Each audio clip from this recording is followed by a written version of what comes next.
Baik. Perwarisan harta yang mengikut adat perpatih, Datuk Perpatih Nan Sabatang, dikatakan memihak lebih kepada wanita dan tidak menepati syarat. Apa pandangan Ustaz?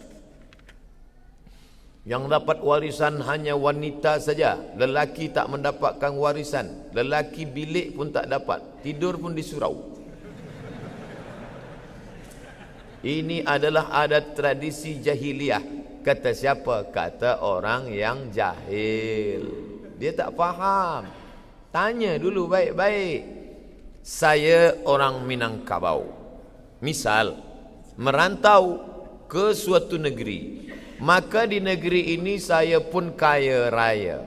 Selepas saya kaya raya banyak harta, apakah harta saya hanya untuk anak perempuan saja sehingga anak laki-laki mesti merantau pula ke tempat yang jauh? Ternyata tidak.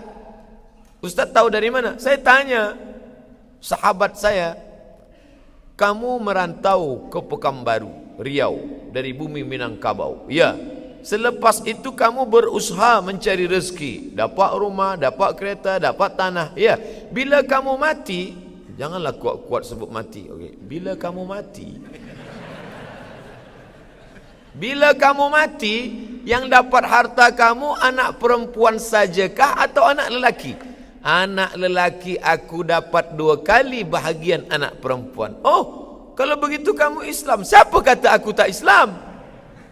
Lalu yang menyebut anak perempuan saja yang dapat tu mana? Itu harato tinggi namanya. Harato tinggi itu harato nenek mama yang perempuan. Ibu saya ada harato tinggi, tanah kebun padi.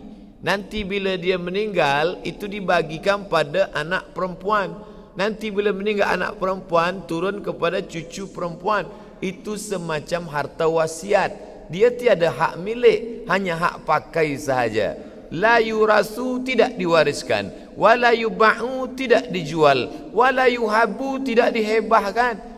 Gunanya untuk apa? Menjaga anak perempuan Minangkabau supaya jangan sampai dia susah.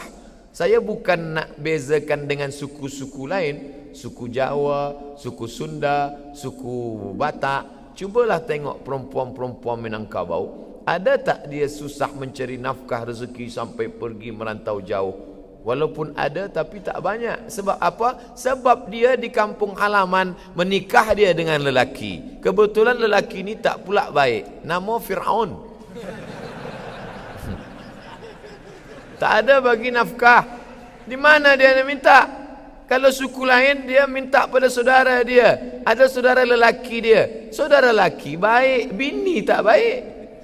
Tapi insya-Allah orang ini tidak akan kelaparan. Kenapa? Ada harato tinggi tadi yang diwarisi dari nenek turun ke anak, turun ke cucu. Itu semacam wakaf keluarga. Itu bukan saya yang bercakap bentuk itu. Buya Hamka pun ada membahaskan tentang harato tinggi ini. Jadi bila ada orang nanti berkata orang Minangkabau itu semua hartanya untuk perempuan, maka kita jelaskan dengan baik, engkau tak faham. Bila dia meninggal, anak lelaki tepat dapat 2 kali bagian, tetap pakai hukum waris. Apa kata pepatah Minangkabau? Adat bersandi syarak, syarak bersandi kitabullah. Adat ini bersandi syarak. Mana yang tak sesuai syarak, dia akan campakkan. Kalau mahulah menghitung berapa ulama Minangkabau yang masyhur, mereka bukan level kampung sahaja. Imam Masjidil Haram meninggal tahun 1916. Tulis dengan baik. Imam Masjidil Haram meninggal tahun 1916.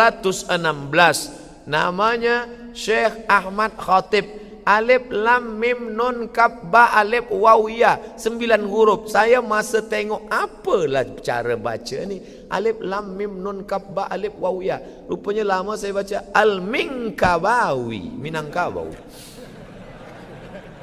Syekh Ahmad Khatib Al-Minkabawi, nama dia Ahmad Khatib.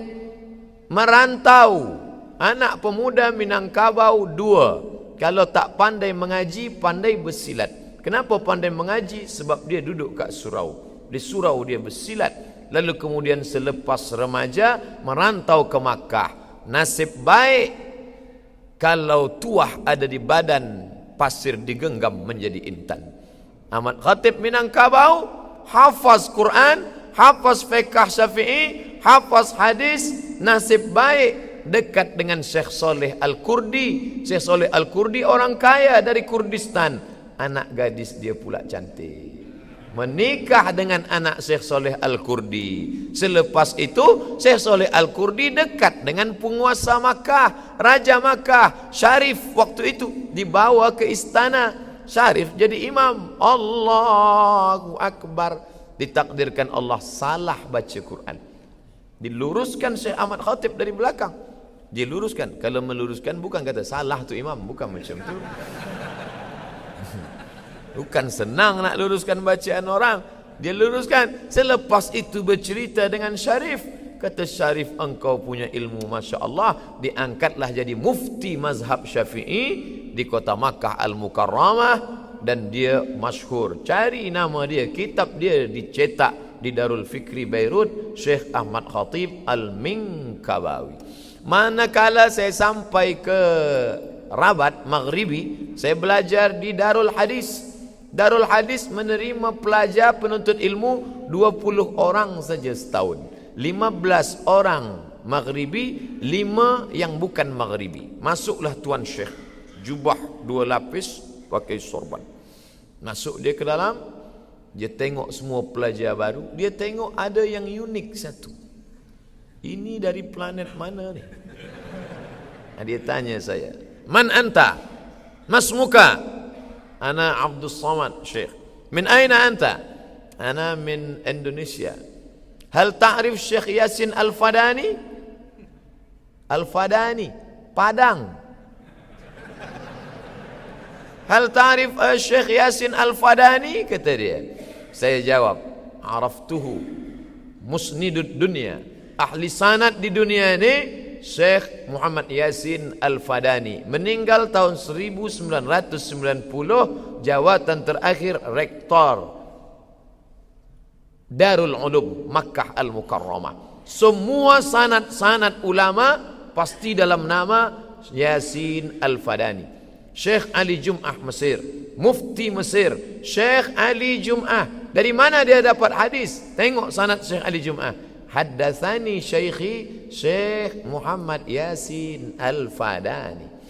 Sekarang yang masih hidup di Kahira, Syekh Mahmud Said Mamduh menulis 7 juzuk kitab At-Ta'rif bi Awhami man qassama sunan baina sahih wa dhaif.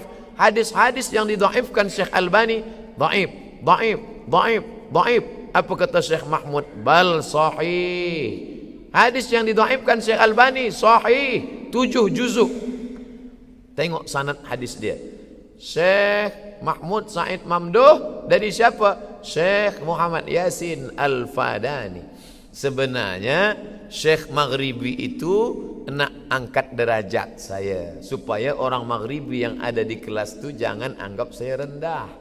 Ini budak ni memang kurus, hitam, buruk, tapi ada orang dia yang menjadi ahli sanad dunia. Begitu cara dia. Maka saya jelaskan siapa Syekh Muhammad Yasin Al-Fadani, musnidud dunia. Saya baru balik daripada umrah. Masa saya umrah, saya pergi berziarah ke Jeddah, ke rumah seorang mudarris pensyarah di Ummul Qura. Syarah di Ummul Qura. Namanya Dr.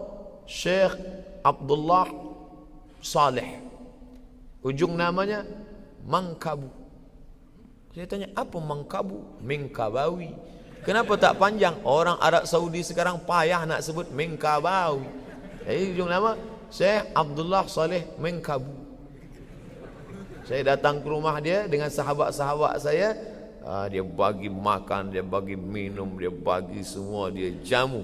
Dia berasal daripada Sungai Sari di bumi Minangkabau. Jadi jangan kata orang Minangkabau tak faham Islam. Kita tak faham adat istiadat ni, baca balik. Baca.